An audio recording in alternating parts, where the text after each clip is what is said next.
அப்புறம் நேரா போனேன் கமிஷனர்ட்ட. சார் இந்தாங்க எங்க துப்பாக்கி எல்லாம், எங்களுக்கு இதெல்லாம் வேணாம் சார். சரி சரி எல்லாம் கையெழுத்து போட்டு வாங்கியாச்சு, கண்ணறி கழிச்சாச்சு, ஹேண்ட் ஓவர் பண்ணியாச்சு. அப்புறம் ஒரு பெட்டிஷனை கொடுத்தேன். சார் இந்தாங்க.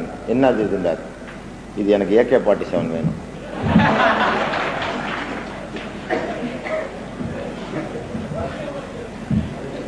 இது எதுக்கு சார் கொடுக்குறேன், நீங்க வாங்கிக்கங்க, விசாரணை முறைப்படி நீங்க ரிஜெக்ட் பண்ணுங்க, நான் கோர்ட்ல போய் பார்த்துக்கிறேன். இப்ப இருக்கிற துப்பாக்கலாம் உடனே சார் நான் கொடுத்தாச்சு, இந்தாங்க எனக்கு AK-47 வேணும், நீங்க என்ன பதில் அனுப்புறீங்களோ அனுப்புங்க. உடனே உள்துறை இலாகால இருந்து 2 பேர், டிட்டாச்மெண்ட்ல இருந்து 2 பேர், எல்லாம் விசாரணை. உங்களுக்கு நீங்கள் அப்ளை செய்த துப்பாக்கி லைசன்ஸ்க்காக விசாரிக்கப்படுகிறது, துணை ஆணையர் அலுவலகத்துக்கு 5ஆம் தேதி வர வேண்டும். நான் போனேன். AK-47 கேட்டீங்க. ஆமா. எதுக்கு? எனக்கு இந்து முன்னணிக்காரர்களாலும் RSS காரர்களாலும் விஸ்வ இந்து பரிஷத்காரர்களாலும் என் உயிருக்கு ஆபத்துன்னு பலமுறை நீங்களே சொல்லி என்னை உள்ள தள்ளியிருக்கீங்க.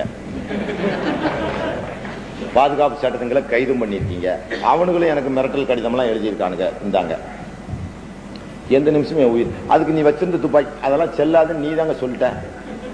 இப்ப இருக்கிற துப்பாக்கி இந்த வெப்லியன் ஸ்காட் இன்ஸ்பெக்டர்லாம் வச்சிருக்காருல, இது வெப்லியன் ஸ்காட், இதெல்லாம் தீவிரவாதிகளை ஒடுக்க பயன்படாது, நவீனப்படுத்தணும்னு மத்திய அரசு 60 கோடி ரூபாய் வாங்கி நவீனப்படுத்தி ஆட்டோமேட்டிக் ரைபிள் வச்ச. அப்போ பப்ளிக் சர்வெண்ட் நீயே, எனக்கு வந்த வேலைக்காரன், நீயே நவீனப்படுத்தின துப்பாக்கி நான் நாட்டு துப்பாக்கியா? அடே யோசிச்ச, எனக்கு இது ஆகாது. கமிஷனரே சொல்லிட்டாரு இதெல்லாம் குப்பைகள், 303 எல்லாம் குப்பைகள், 12 போர் கன் எல்லாம் குப்பைகள். கமிஷனரே நீங்களே ஒரு போலீஸ் கமிஷனை போட்டு மத்திய அரசு சொல்லி மத்திய அரசு ஒத்துக்கிட்டு உங்களுக்கு 100 கோடி ரூபாய் சாங்ஷன் பண்ணிருக்குது. இப்ப என்னமா நவீனப்படுத்துறீங்க? நீங்க எல்லாம் நவீன துப்பாக்கி வச்சுக்கணும், நான் நாட்டு துப்பாக்கியும் பழைய காலத்து துப்பு சுல்தான் ஹைதர் அலி காலத்துலையும் வச்சுக்கணும். அப்படி என்ன உங்க அம்மா வாயில பெற்றுட்டா, எங்க அம்மா சாதாரணமா பெற்றுட்டா, ஐயா எனக்கு வேண்டாம் இந்த பிரச்சனை. குடி ஜெயலலிதாவுக்கு ஏன் நான் உங்களுக்கு போலீஸ் பாதுகாப்பு? உன் போலீஸ ஜெயலலிதாவே நம்பாம தானையா வடநாட்டுல இருந்து பிளாக் கேட்டை கொண்டு வந்து வச்சிருக்குது. போலீஸ் துறை அமைச்சராக இருக்கின்ற ஜெயலலிதாவே போலீஸை நம்பவில்லை, பிளாக் கேட்டை கொண்டு வந்து வச்சிருக்குது. நீ இனி போய் நம்ப சொன்னா ராவுத்திரே கொக்கா பிறந்த குதிரைக்கு எங்கிட்ட கோதுமல்வா? சங்கராச்சாரியாருக்கு பாதுகாப்பு கொடுப்பவன் 2 பேரு மிஷின் கண்ணோட இருக்கான்.